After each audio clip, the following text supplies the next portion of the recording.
Hello बच्चों, let's read this question. This question says, when Z is doubled in an atom, which of the following statements are consistent with Bohr's theory?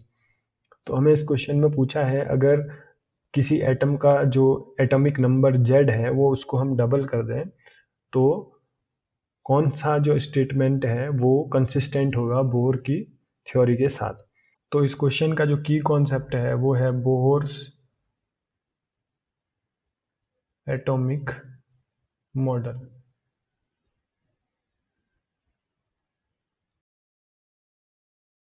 तो bore के atomic model में energy of nth state is given bye -13.6 into Z square divided by n square in electron volt.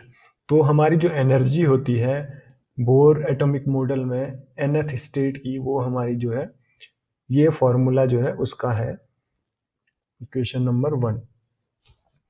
उसके बाद हमें पता है दूसरी चीज कि जो रेडियस ऑफ nth ऑर्बिटल होती है इन बोर मॉडल में r of n is given by 0.592 into n square over z in angstrom. तो ये जो है हमारा सेकेंड रिलेशन है बोर की एटॉमिक मॉडल में। This is our second equation.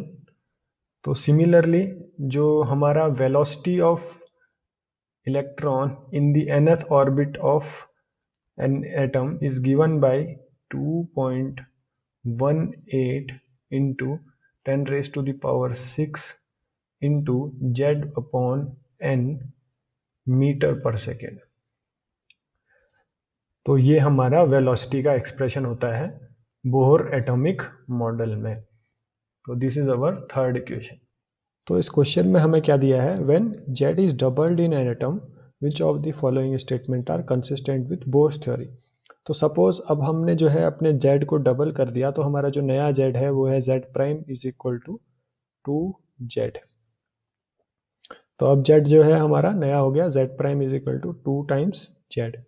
तो हमारा जो नई एनर्जी होगी ई एन प्राइम, अगर हम इक्वेशन नंबर में z की जगह z प्राइम की रखें तो हमें क्या मिलेगा, -13.6 इंटू जेड स्क्वायर की जगह हम z प्राइम स्क्वायर रखेंगे तो वो आएगा 4z square divided by n square. और हम इसको और सिंप्लीफाई करके लिखे तो 4 into -13.6 into Z square by N square. तो ये जो लास्ट टर्म है हमारी 13.6 into Z square by N square वाली, ये जो है वो क्या है, same as from equation 1 E N है। तो हम इसको लिख सकते हैं E N prime is equal to 4 times E N. तो जो हमारा नया ई एन आएगा वो होगा 4 टाइम्स ई एन। तो ये हमारी इक्वेशन हो गई इक्वेशन नंबर 4। सिमिलरली अगर हम रेडियस के एक्सप्रेशन में इक्वेशन नंबर 2 में z की जगह z प्राइम रखें तो हमारी जो नई वैल्यू आएगी आर एन प्राइम जो आएगा वो आएगी 0.592 into N square upon Z की जगह z प्राइम हम रखेंगे तो z प्राइम की वैल्यू है 2z। अगर हम इसको और सिंप्लीफाई करें तो आएगा 1/2 into 0.592 into N square upon z. तो आर एन प्राइम क्या आ गया हमारा, इक्वेशन नंबर 2 से इसको अगर हम कंपेयर करें तो 0.592 into N square upon z क्या है, आर एन है, तो ये हो जाएगा हाफ ऑफ आर एन। तो इसका मतलब जो हमारा आर एन प्राइम है, जो नई रेडियस है, वो कितनी हो गई, हाफ ऑफ प्रीवियस रेडियस। ये होगी हमारी इक्वेशन नंबर 5। तो अब अगर हम अपने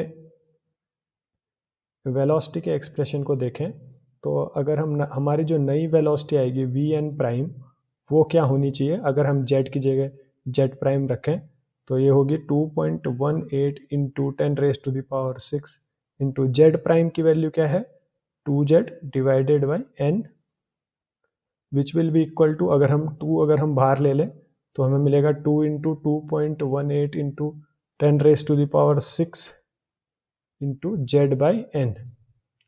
तो ये वाला जो लास्ट का पोर्शन है वो 2.18 into 10⁻6 into z by n, वो क्या है इक्वेशन नंबर 3 से वी एन है। तो ये जो वी एन प्राइम की वैल्यू होगी, v n prime is equal to 2 times v n.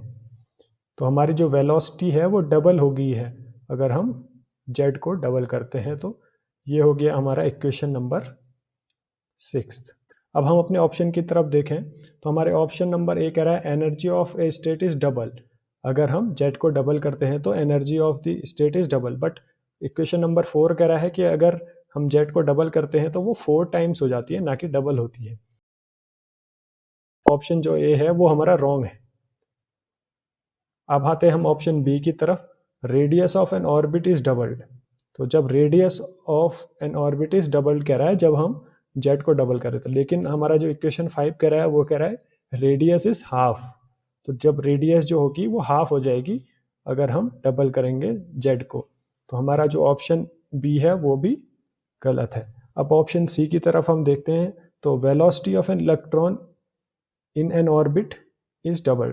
तो इक्वेशन नंबर 6 भी यही कह रहा है, the velocity is doubled when we double the atomic number z of the atom. तो हमारा जो ऑप्शन सी है वो बिल्कुल करेक्ट है। अब आते हैं हम ऑप्शन डी की तरफ, radius of N orbit is half. तो अगर हम देखें इक्वेशन 5 को तो वो भी यही कह रहा है कि अगर हम जेड को डबल करते हैं तो हमारी रेडियस जो है वो हाफ हो जाएगी। तो ऑप्शन जो डी है वो हमारा करेक्ट है। तो इस क्वेश्चन का जो करेक्ट आंसर है वो है option C, velocity of electron in an orbit is doubled. D, radius of an orbit is halved. D is also correct, radius of an orbit is halved. I hope you understand this question very well. Best of luck.